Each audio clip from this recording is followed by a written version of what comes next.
Assalamualaikum warahmatullahi wabarakatuh. Pemirsa dimanapun saja Anda berada, selamat berjumpa kembali dengan channel Insan Dongeng. Pada malam ini saya Bang Elgi akan melanjutkan roman klasik Karena Mentua bagian ke-24. Selamat mendengarkan.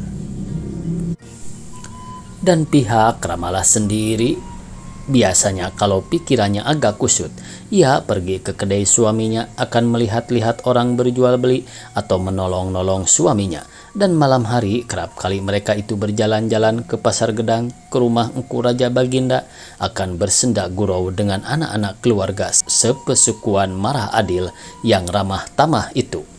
Atau kadang-kadang Ramalah mengajak suaminya pergi menonton gambar hidup dan permainan yang lain-lain. Timbul kembali kegembiraannya. Memang suasana kota Padang yang ramai itu dapat menyenangkan hatinya. Akan tetapi dalam waktu yang akhir itu, jangankan mengajak, malah diajak pun Ramalah berdiam diri saja, tidak mau. Apakah sebabnya terbit perubahan yang besar itu? Dan bertambah heran Marah Adil lagi ketika ia bertanya kepada perempuan itu, "Malah, mengapa engkau jadi begini?" Terdengar jawabannya, "Tak apa-apa, tak sebuah jua," katanya. "Tak apa-apa, tak sebuah jua." Tetapi ketika mengeluarkan perkataan itu, mengapakah warna mukanya mula-mula merah? Sudah itu pucat dan kemudian merah pula. Mengapakah ia lepas berdiam diri dan tersenyum sedih?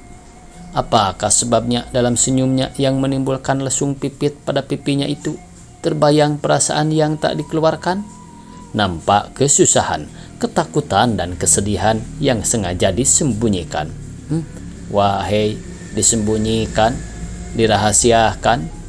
Darah Marah Adil tersirap, napasnya sesak. Sudah berahasiakah perempuan itu kepadanya? Tak mau berterus terang lagi? Ramalah yang tulus ikhlas selama ini? Tidak, tak mungkin. Akan tetapi keyakinan sedemikian tiada dapat lagi menyenangkan pikirannya. Di dalam rumah ia sebagai duduk di atas bara hangat, dan jika duduk di kedai ia pun kerap kali bermenung, bertopang siku di atas kain tersusun. Matanya terbelalak, pandangannya tenang, tetapi orang lalu lintas tiada kelihatan olehnya. Orang menawar barang-barangnya pun hampir-hampir tiada terdengar olehnya. Sekonyong-konyong ia terkejut, sebagai digigit semut api, dan perkataan terhambur dari mulutnya. "Ya Allah, mentuaku, benarkah demikian? Sudah timbul pulakah cita-citanya yang buruk dahulu? Benci benarkah ia kepadaku?" Dadanya turun naik dengan kencang. "Oh, boleh jadi dalam beberapa hari ini ia tiada seperti biasa lagi terhadap kepadaku. Makan tak mau sama-sama lagi, dan sindir-sindirannya tentu kepada Ramalah lebih hebat lagi jika aku tidak di rumah." Seluruh badan Marah Adil gemetar, ngeri, sebab ia teringat akan kelakuan Mak Guna masa disumpur dahulu terhadap kepada dia dan Ramalah. Makin lama syakwa sangka Marah Adil makin keras. Memang Mak Guna sudah berpaling haluan pula. Akan tetapi Ramalah, apakah sebabnya ia berdiam diri saja? Sudah sehaluankah ia dengan ibunya? Pada suatu malam, kedua laki istri itu duduk termangu-mangu dalam kamar. Sekali-sekali Marah Adil memandang kepada Ramalah yang ketakutan, rupanya tak berani menentang muka suaminya. "Malah," kata Marah Adil dengan perlahan-lahan, tiada menyahut. "Malah, mengapa engkau berdiam diri saja? Ada apa gerangan?" "Kanda," kata Ramalah menyahut. Hening pula perempuan itu tak dapat meneruskan perkataannya, sebab rongkongannya tersumbat rasanya. Godaan hawa nafsu, keinginan yang ditimbulkan dari luar segera dikuakkan pula oleh cinta sejati. Dan tiba-tiba sebagai banjir melanggar empangnya, ia pun berteriak dengan keras dan menangkup ke pangkuan suaminya. "Ya Kanda, malang benar aku ini. Teriak itu berganti dengan tangis yang amat sedih. Malah, ada apa? Kata Marah Adil dengan kehilangan akal yang seraya meraba-raba kepala istrinya. Mengapa? Ada apa? Coba katakan. Ada apa? Pulang awak, Kanda. Pulang ke Sumpur. Tak tahan lagi awak tinggal di sini. Hati Marah Adil berdebar-debar amat sangat. Darah panas naik ke kepalanya.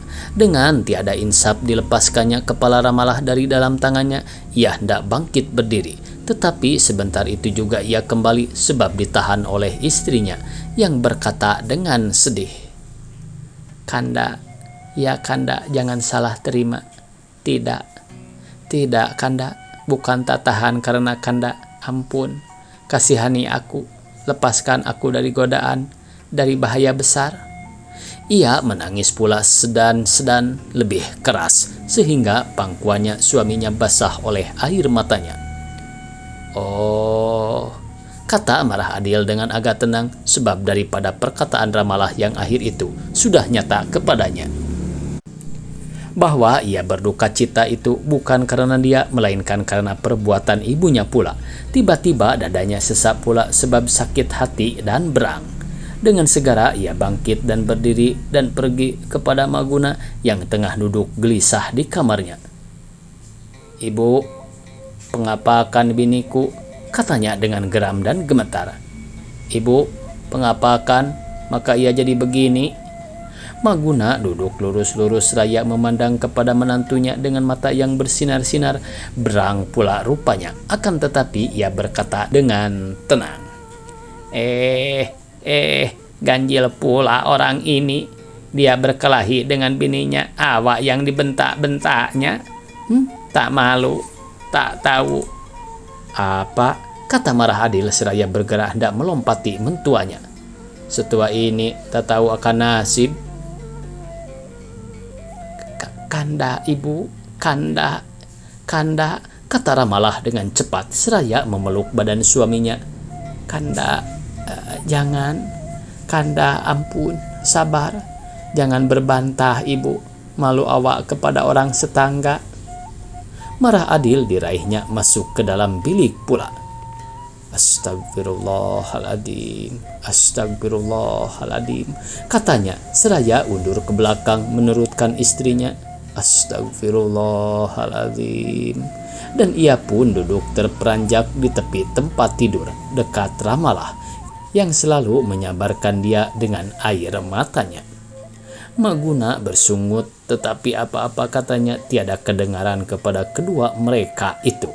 Akhirnya sunyi senyap pada malam itu, tak ada terjadi perkara yang ngeri.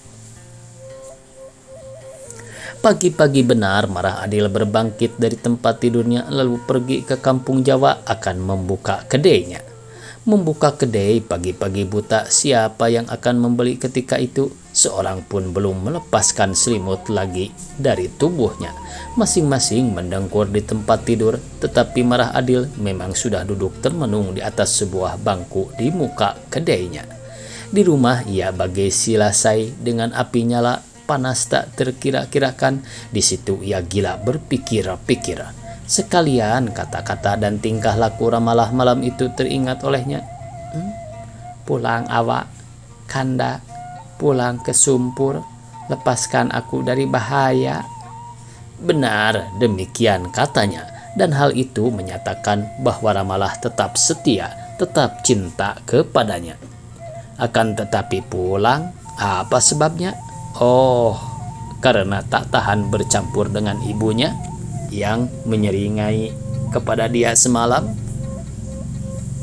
Ya Allah, katanya, siapa pula laki-laki mana pula gerangan yang sudah tampak oleh ibu jahanam itu? Seluruh badan Marah Adil gemetar, berangnya tiada terperikan. Ya, perempuan itu mesti aku suruh pulang, katanya pula setelah berdiam diri sejurus. Kalau ia tak mau aku usir, mengapa kami akan pulang? Kalau ia sudah tercampak dari sini, tentu kami senang. Hari makin lama makin terang, malam sudah bertukar dengan siang. Bahkan matahari telah tinggi dan pasar kampung Jawa sudah mulai agak ramai. Kedai-kedai yang lain pun telah terbuka dan orang membeli sudah ada seorang-seorang. Akan tetapi Marah Adil tiada mengindahkan perniagaan.